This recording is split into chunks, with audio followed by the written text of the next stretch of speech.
Well, hey guys, in this video, I am going to talk with Jordan, and we are going to talk to you guys out there that are interested or have been recruited to be a large group leader in our kids' church ministry. So we're just going to talk a little bit about what that means, how to be comfortable in that role, and how to use our resources to make that large group time really great. So here we are, Jordan. Now, you used to be a large group leader at your church using Pursue God resources. So she's an expert in this, right?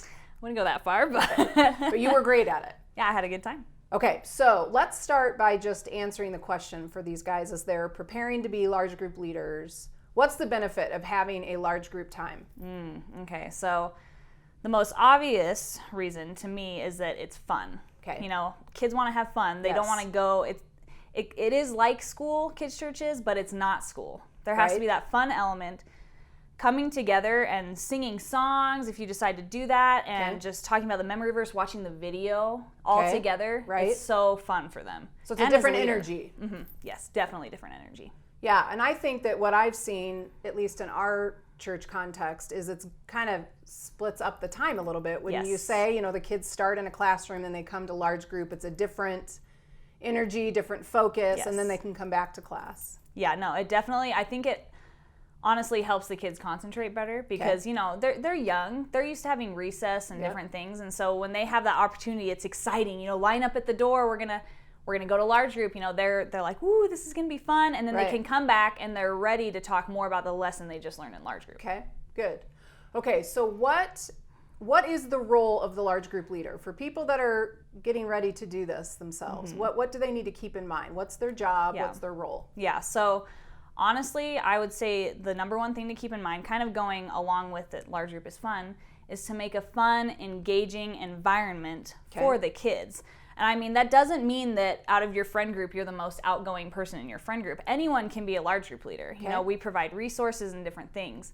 But what it does mean is that you're there for the kids, you're interacting with them well, and you're making sure that you're getting the big idea across them so that they can go into their classrooms and talk about it more. Okay. So your job is to make it a fun, engaging environment using the tools that we provide. Yes. Okay, because that leads into our last thing. We don't leave you to make that up for yourselves. We have resources for the large group time. So what do you tell volunteers that are large group leaders? How do they come prepared every week? Yeah, so we'll have a video linked down below in the ministry tools section that you can look at.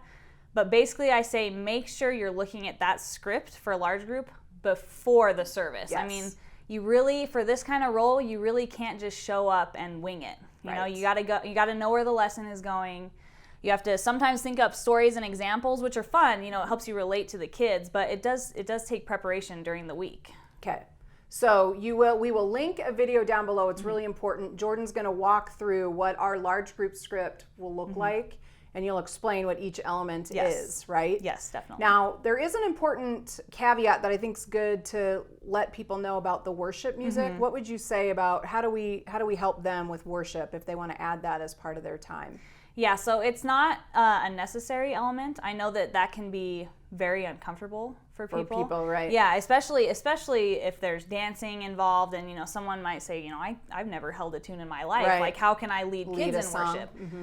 So what we say, if you do decide to add worship as an element, is that you yourself are engaging in worship. It doesn't mean that you are directing the actions and singing so loud at the kids that you're the only one that they can hear. It just means that you are modeling a good heart of worship for the kids so they can see what that's supposed to look like. Okay.